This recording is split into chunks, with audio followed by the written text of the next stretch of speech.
Hair's getting longer, must be locked down again.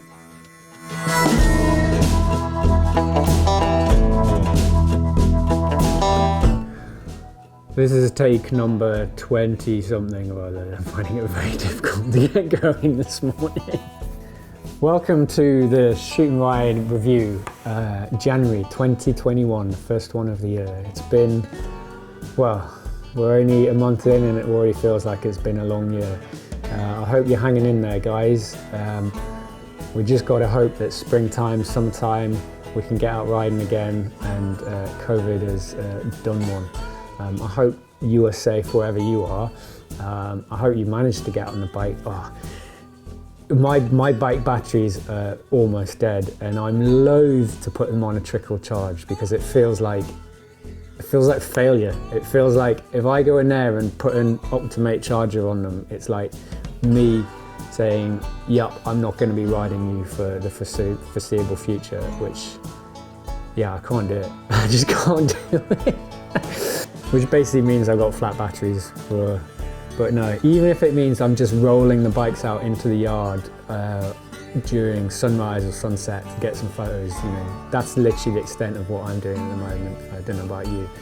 Well, I do know about you because you have been out and you have been riding, and I have been looking at the Shoot and Ride hashtag on Instagram, and it's been really inspiring and really, yeah, I've really enjoyed adventuring through you while I can't. Anyway, let's get stuck in and see what you've been up to.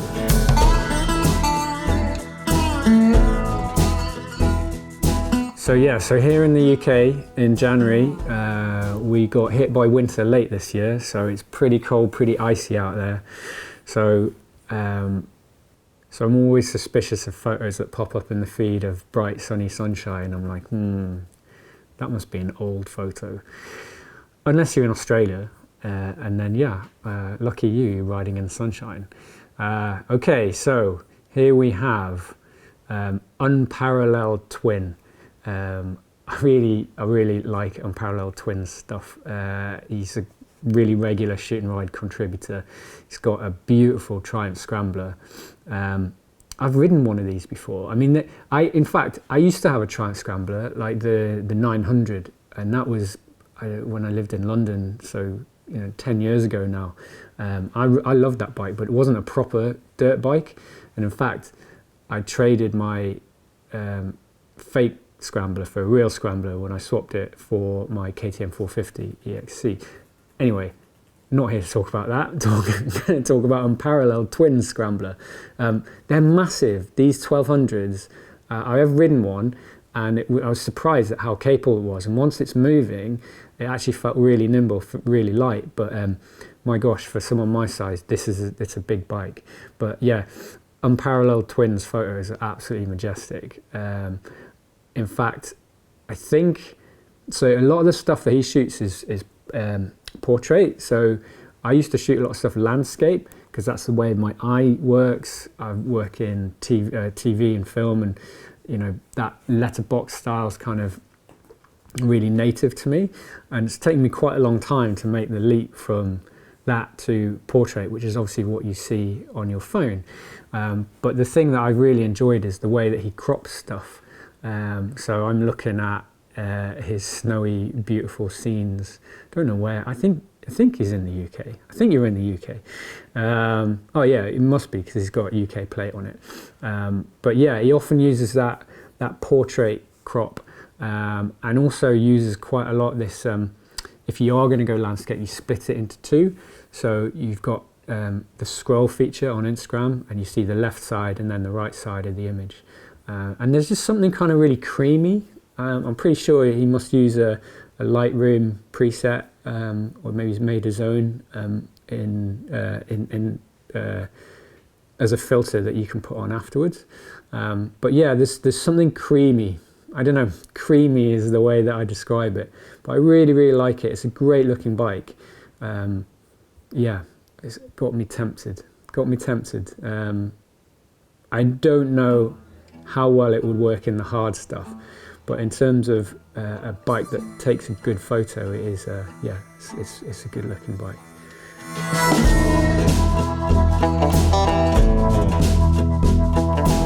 speaking of creamy looks, so this is Eagle Ride, who I think is in, well, he's in Valhalla. So I think he's in Norway, or he's in a Scandinavian country, but I'm pretty sure it's Norway. And again, there's a real look, a real texture to Eagle Ride's photos. You don't often see a picture of him in it, so wonderful to know how Viking-like you look, Eagle Ride. But yeah, the Transalp, I don't know, like it's a bit of a monster, really. I'd love to know what it's like in those conditions. I feel like I'd be terrified to ride in those kind of icy conditions on a bike that big. Maybe you got studs on, I don't know. But it's a vintage bike, maybe 80s kind of vibe, 90s vibe. And there's something about the imagery that kind of really fits the look of that bike. I really like the stuff that that you shoot at night as well. Anyway, at first glance I thought you were shooting on film, but I don't think you are. But yeah, I like in this little set, not only are you in there, and I'm always really enjoy seeing what the shoot and ride community actually look like, not just their bikes. But yeah, starting to get a few details. Sometimes it's too easy to be out riding and just focus on your bike, and actually the reason why I ride my bike, at least, is to get out and see the world. And sometimes you kind of need to turn the camera around, appreciate that it's not just about the bike. Although having said that, I know that you put a bike in the photo and the likes go up. The bike's not in the photo and the likes go down. I guess that's just the community we're part of. But yeah, thank you, Eagle Ride. I really enjoy seeing your feed.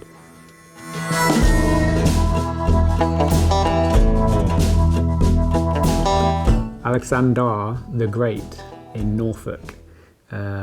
So Alexander's got a T700, a bike that I'm familiar with through Adventure Spec. Looking at it in this shot, it's got slicks on, so don't know how much actual dirt riding you actually do, Alexander, but you're a massive shoot and ride hashtagger, and I love seeing your stuff out there. The reason why I chose this photo is because you've got the whole foreground thing going on, which is something that some of my friends often rib me about. I'm always down on the ground, seeing what I can get in front of the lens, and I find that technique, well, it's a good way to kind of get depth into the image, especially if you're shooting on an iPhone or a camera where you can't blur out the background that easily. Because basically the aperture is too wide. But if you put something right up close to the lens, it really helps kind of create that kind of blur effect. It's kind of like a fake bokeh effect. We've even been out with my friend Will, and I noticed that he was holding the camera up here and lifted some grass off the ground and just put it in front of the lens. So you don't always have to get down on the ground. It was kind of just getting that effect by bringing it up. Anyway, good looking bike, and yeah, if you scroll back through Alexander's feed, you'll see a lot of that foreground foliage. Maybe that should be the next sticker, I don't know.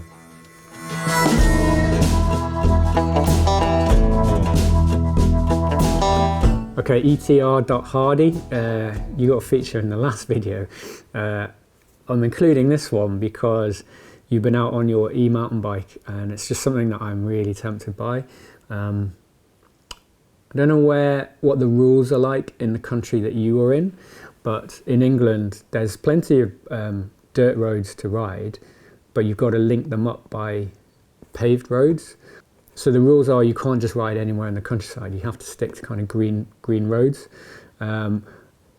A bicycle can actually access bridleways, so all of a sudden you've got like 3 or 4 times the amount of routes that you can go down if you've got a bicycle, and an e-mountain bike is classed as a bicycle. So yeah, I've been tempted. What it means for me where I live is that I'd be able to access a lot of the trails much closer to my doorstep. But yeah, the thing that gets me is I can't justify spending almost the same amount on a bicycle as I would on a motorbike. It just doesn't make sense to me how some of these bicycles are so expensive. But yeah, ETR Hardy, great photos as ever. Yeah, maybe some point soon I'll be taking photos of my EMountain Bike. I think, to be honest, the only way that I'm going to be able to justify it is if I can get a trailer as well and say it's for the school run.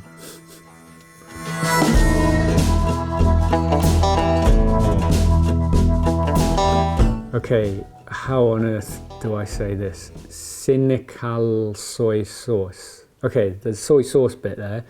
Cynical soy sauce? I don't know. Anyway, that's a fun name on Instagram. So yeah, this caught my eye. You've got the CB500X bike that I used to have. I really enjoyed my CB and I do miss it. Such a versatile bike, and if you're not doing kind of hard off-road stuff, it's great. It's really versatile. Go wherever you want, as long as you know kind of where its limits are. So this is pretty well loaded up. I don't know where you are. Go explore USA. So you must be in America. You got the Moscow Motor luggage, and I was just looking through the comments on here. It looks like someone's asking if you've got a CB radio attached because you've got this massive aerial. I mean, I would love to be riding somewhere that in order to stay in touch with the world, I needed a huge 5-foot antenna hanging off the back of my bike. Not really going to happen here in the UK anyway. Yeah, good looking bike. I miss mine. I hope you're getting out and riding through lockdown with it.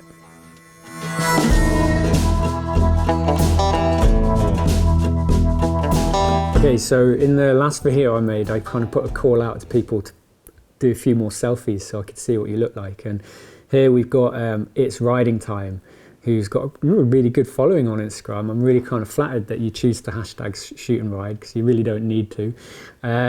Yeah, I don't know what your name is, but it's Riding Time. This is what you look like. And I've kind of been inspired as well. You've got a flip up helmet, and I've actually just gone out and bought one myself. I haven't really used it enough to know kind of how it's performing yet, but I really like the ability to essentially show your face, which is an important thing on the trails. I think, if someone sees a smiley, happy face as opposed to a stormtrooper kind of looking through dark lenses, you get a much better response. So yeah, love your pics as well. It's Riding Time. Looks like you and your better half get out of London. Are you in London? But I know some of your photos are in London, and yeah, you get out on your GSs and you kind of ride them properly. So yeah, keep it up.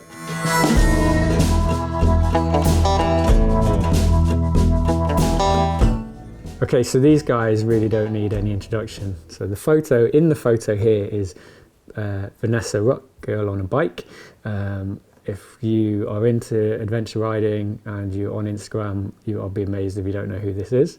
So Vanessa's really kind of talented rider, and she really gets around on different bikes and doing different kind of stuff. She seems to do it properly as well, not just for the photo.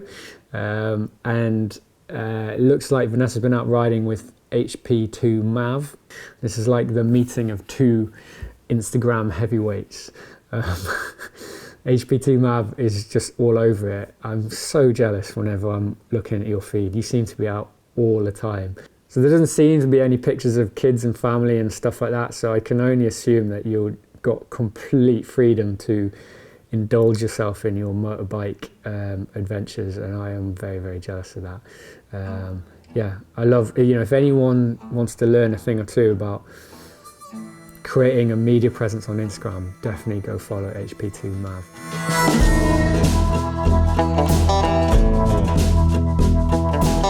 So one of the reasons why I started Shoot and Ride is to help create opportunities to work with designers and illustrators.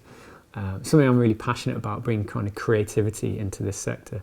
I see kind of all sorts of opportunities for that don't necessarily make it into reality because of kind of it's not right for a client or whatever. But Shoot and Ride is a place where I would like more of that to happen. So I'm currently working with Ryan Quickfall, who I've worked with before, who's done some fantastic work for Shoot and Ride. So we'll have some more artwork coming hopefully in the next month or two. So one of the things I wanted to start this year was to have a new design, a new Shoot and Ride design every single month. This is the January sticker, motorbikes and cameras. Does what it says on the tin. I would love it if you would consider buying one of these and help raise funds to keep Shoot and Ride going. I don't want a coffee. I'm not on Patreon. I don't really want something for nothing. Yeah, this does take time to do, and I hope you enjoy it, but I would love it if you could support it by buying this or one of the other stickers on the Shoot and Ride shop. And if you've already done that, thank you, thank you.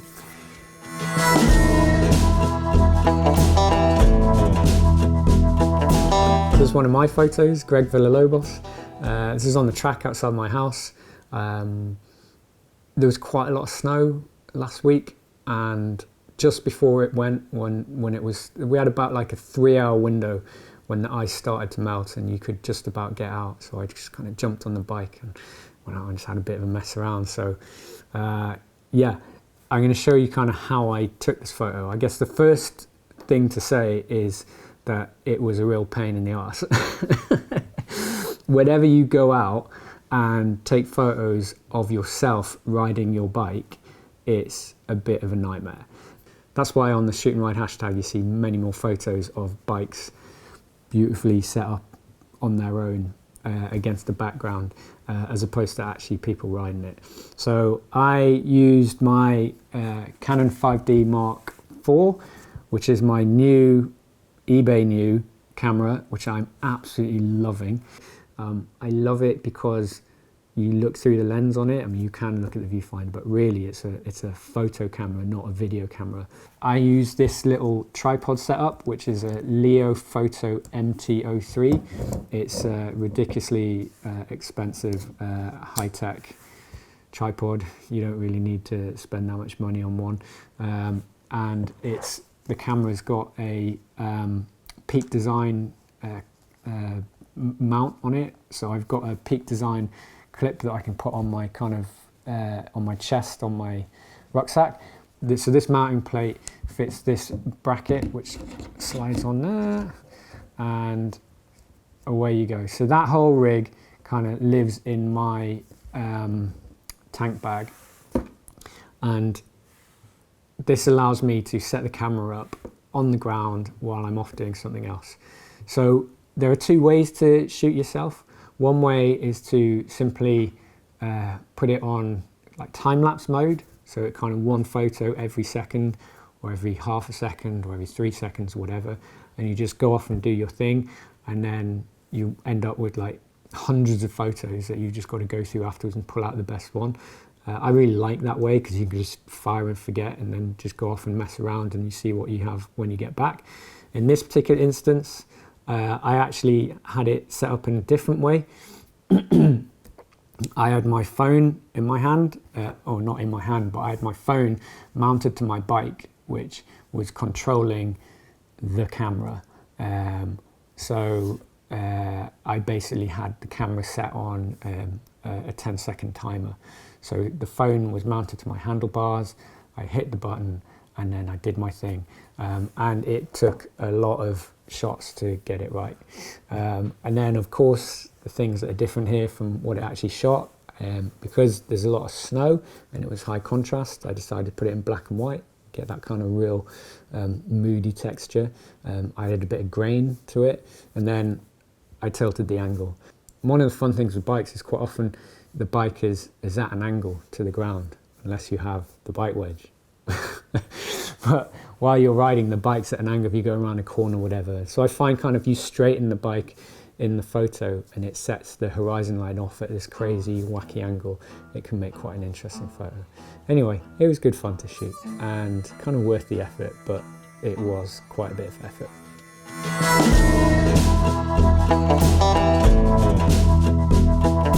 While we're talking about the camera, something else that I thought you might be interested in is the lens. So this is a Canon 40mm lens. It's a pancake lens. It's absolutely tiny.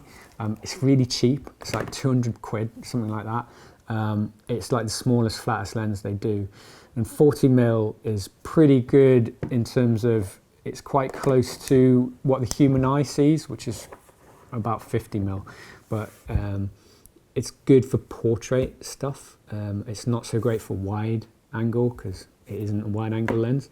But for me, the important thing is that balance between having the right angle or the right lens and the right setup, which will fit in my bag and be easy to kind of get out and use. So the last kind of 3 months or so, I've really adapted my photography to kind of to use this and see kind of what I can achieve with it. So this is the other lens that I have for this. This is a 24 to 80, which gives me everything from a wide to quite a portrait length lens. And I've had this for kind of 10 years and it's great. I really like it, but it's massive and it's heavy. And for that reason, I really don't use this unless I'm specifically going out to get a particular shot that I know I need it for, even though it is a very versatile lens. But no, for the money, for the 200, I mean, so this thing, I don't know, it's like 1,500 quid or something. You know, you're talking in the thousands of pounds when you get into lenses like that. They're just so heavy, there's so much glass in it. Whereas this thing, for the money, yeah, you might not choose to shoot a pro advertising campaign with it, but for the money, 200 odd quid, it's absolutely awesome.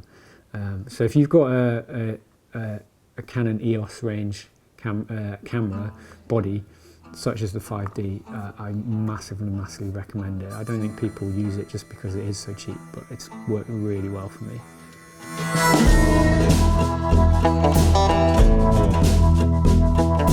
So there's something else here that's pretty cool that I wanted to show you. So I would love this to be mine, but it's not. I look after Adventure Spec Media, and part of that's looking after their YouTube channel. And when I started, Races to Places was already well underway, and I don't know, there was 50,000 subscribers or something like that. Anyway, the other day, we kind of like looked at the channel. It was like up to over 120,000 subscribers, which is like incredible. And then Dave, who works at Adventure Spec, he'd been talking to his son, who's 12 years old, and Zach had been like, "Oh, Dad, you know, you can get this cool, like, you know, award from YouTube." And everyone was like, what's all that about? Anyway, turns out, if you get 100,000 subscribers, YouTube give you an award. Pretty cool, huh? I would love to have one of those. Maybe one day. I'm only 94,000 subscribers short. But yeah, nice work, Adventure Spec, and really good to know that many people enjoy the content that goes out on there.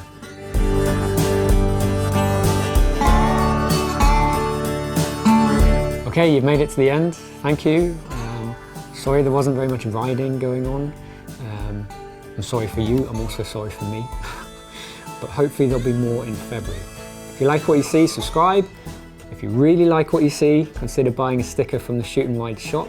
Thank you very much. And I also have a newsletter that goes out in email format, and that's a bit of a roundup of some of the design inspiration that's kept me going this month. See you next month.